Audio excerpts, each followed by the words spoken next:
I've always valued independence, and I've built a life that reflects that, living on my own in the heart of the city, just a stone's throw away from the book publishing company where I work as an editor, is the perfect setup for me. While I know my parents are only a phone call away, it's up to me to manage city life's challenges, big and small. One Saturday, craving a break from the usual routine, I decided to step outside and breathe some fresh air. I left my work behind, swapping manuscripts for the peaceful surroundings of my favorite park. It's a place where I often come to clear my head, but that day, I was so lost in thought that I didn't even notice the bicycle lane ahead of me. Suddenly, a voice rang out, urgent and sharp, "Watch out."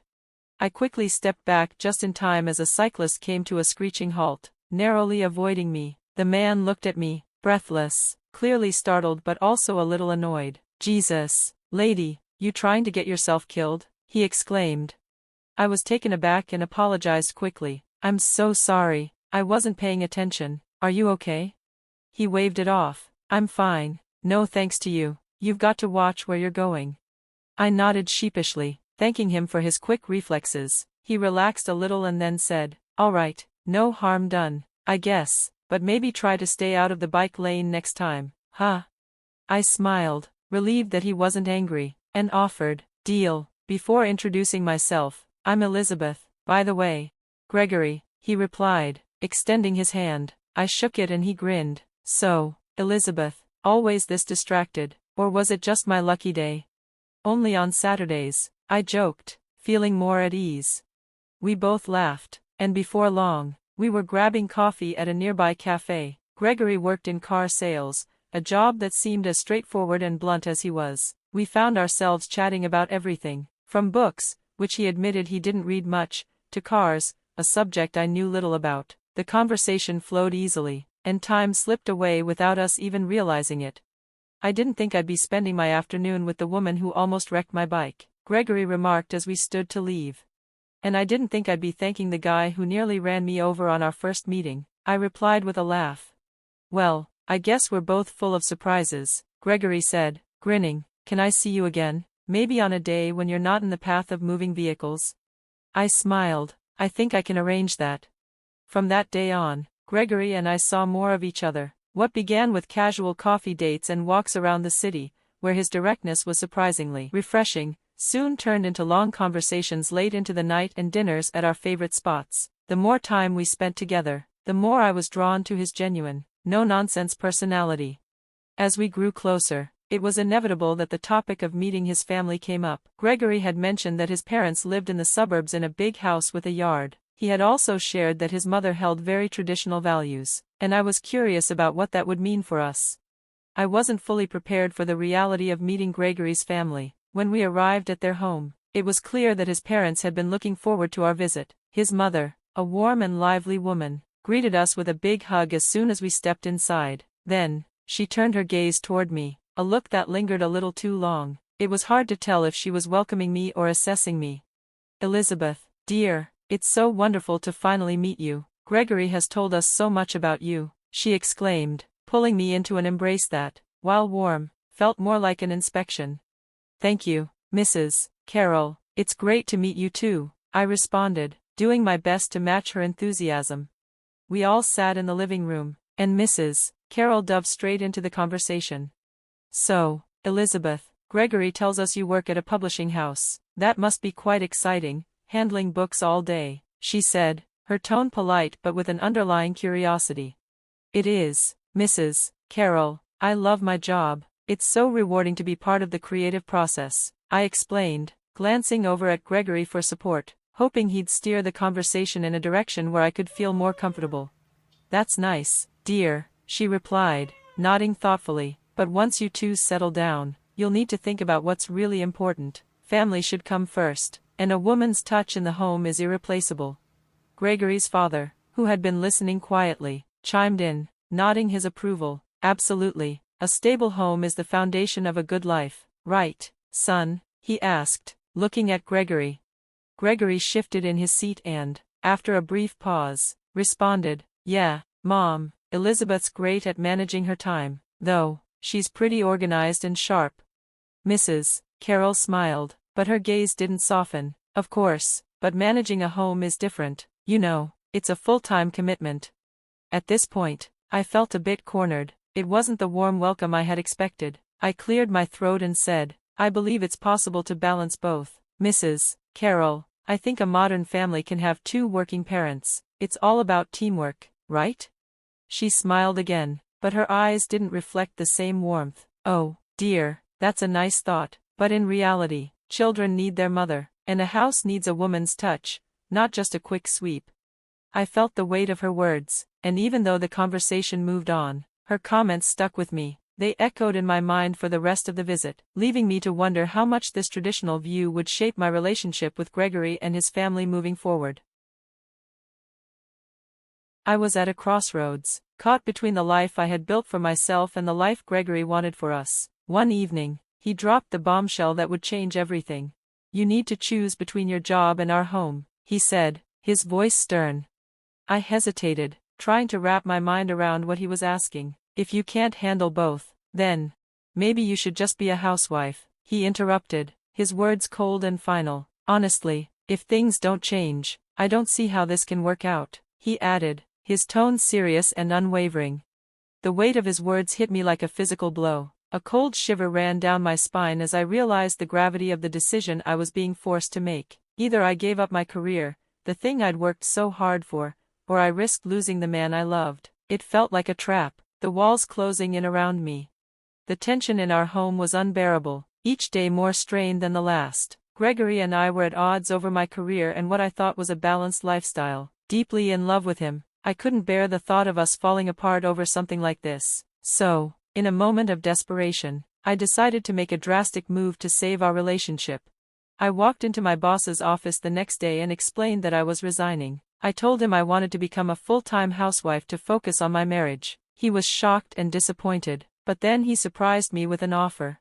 You can still edit, just from home, he suggested. It wasn't ideal, but it was a compromise. I could still work, in some capacity, without completely letting go of my career. It felt like a small victory, a way to preserve some part of myself while trying to make this relationship work. I didn't tell Gregory about the remote work arrangement. Instead, I told him that I had quit my job. His face lit up with relief and happiness, and I felt both a sense of warmth and guilt as he hugged me tightly. That's great, Elizabeth, he said, his voice full of optimism. It'll be better for us, you'll see. And so, I embraced the role of housewife. I focused on keeping the house in order, cooking meals, and making sure everything was perfect for when Gregory came home. But each morning, as soon as he left for work, I opened my laptop and went back to my editing job, working in secret. It wasn't easy. Balancing my housewife role with my real work felt like walking a tightrope. I set up a separate bank account and funneled my earnings into it, knowing that Gregory would never understand why I wanted a financial cushion. I couldn't shake the feeling that I was walking on eggshells, living in a life I was expected to pretend was my own. But the financial strain of living on just Gregory's salary was taking its toll. 2 months into this arrangement, it was becoming clear that our budget was not sustainable. One evening, I tried to bring it up. We're running low on everything, Gregory, we need to rethink our budget, I said, hoping he'd be open to discussing it. Instead, his frustration flared up. What are you talking about? You're just not managing our money right, he snapped, his voice sharp and angry. I was taken aback by his response. I had been so careful, always looking for sales and cutting corners. I've been incredibly careful with our finances, I replied, trying to keep my voice steady. He didn't listen. You need to cut back on spending, he demanded, his words cutting through me like a knife. And then, as if on cue, Mrs. Carroll arrived at our doorstep the next morning. Gregory mentioned you're struggling with the budget, she said, her tone firm. Let me show you the right way to shop. Before I knew it, I was being led around from store to store, learning how to buy the cheapest products, many of them low quality and barely useful. Mrs. Carroll took it upon herself to teach me her frugality lessons, even suggesting that I dilute dish soap to make it last longer. You'll learn to manage with less, she told me, as though I was incapable of understanding the importance of budgeting. She scrutinized every receipt, questioning every purchase I made. It wasn't just about money, it was about control. Her constant watchfulness felt suffocating, and every moment seemed like an attempt to undermine my ability to manage my own life. One afternoon, feeling overwhelmed and trapped, I locked myself in the bedroom and called my mom. My voice trembled as I explained how Mrs. Carroll's strict rules were starting to feel unbearable. "That's not normal, Elizabeth," my mom said, her voice strong with concern. "You and Gregory are supposed to be partners. It sounds like she's taking over, and Gregory shouldn't let it happen." Her words gave me a brief sense of relief, but it didn't last. A few moments later, the door flew open. Gregory stood there, his face a mix of anger and hurt. He had overheard everything. Without a word, he grabbed the phone from my hand and ended the call. "A wife shouldn't be complaining about her husband and his mother like some traitor," he said coldly. I was stunned into silence, unable to find the words to explain myself. The argument escalated quickly. His anger flared, and soon we were both shouting, saying things we would never take back. In a fit of rage, Gregory stormed out, slamming the door behind him. He didn't come back until past midnight, smelling of alcohol and reeking of bitterness. When he finally returned, his demeanor had shifted into something cruel and sloppy. "I should have listened to my mom," he slurred. "She warned me about marrying someone like you." The words stung, and for a moment, I felt numb. "Gregory, you're an adult. Stop letting your mother dictate our lives," I said, trying to stay calm. His eyes flashed with fury. "If you're so unhappy, why don't you just leave?" he shouted, stepping closer to me. "It's 2 a.m., Gregory, it's not safe," I replied, my voice shaking, trying to reason with him. But he didn't care. "I don't care. Get out," he yelled, shoving past me. I stood there for a moment, unsure of what to do, but then I remembered the bank account I had set up, my backup plan. I grabbed my essentials, my phone, some clothes, and made a quick decision. I called a taxi, left the apartment, and never looked back. As I climbed into the taxi, Gregory's shouts faded into the distance. I found refuge at a nearby hotel, trying to clear my mind. The next morning, I didn't waste any time. I went straight to a lawyer's office and explained everything. Mr. Jonathan, the lawyer, was kind and understanding. "We'll get the divorce papers drawn up immediately," he said with confidence. "You have rights, Elizabeth. We'll make sure they're respected." With the divorce papers in hand, I returned to the apartment I had once shared with Gregory. The silence in the place was deafening. I packed up my things, clothes, books, all the personal items that meant something to me, stuffing them into boxes.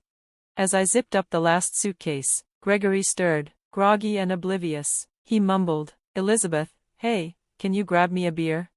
Instead of a beer, I placed the divorce papers in front of him on the coffee table. "Here's what I can offer you," I said, my voice calm but resolute. He picked up the papers, scanned them, and smirked dismissively. "You're serious? Come on, Elizabeth, just apologize to me and my mom, promise to follow the rules, and we can forget all this." I couldn't help but let out a bitter laugh. "No, Gregory, I'm not coming back. Not now, not ever. This is goodbye." I left the apartment, the sound of the door closing behind me a final, decisive end to everything I had once known. And just like that, I was free.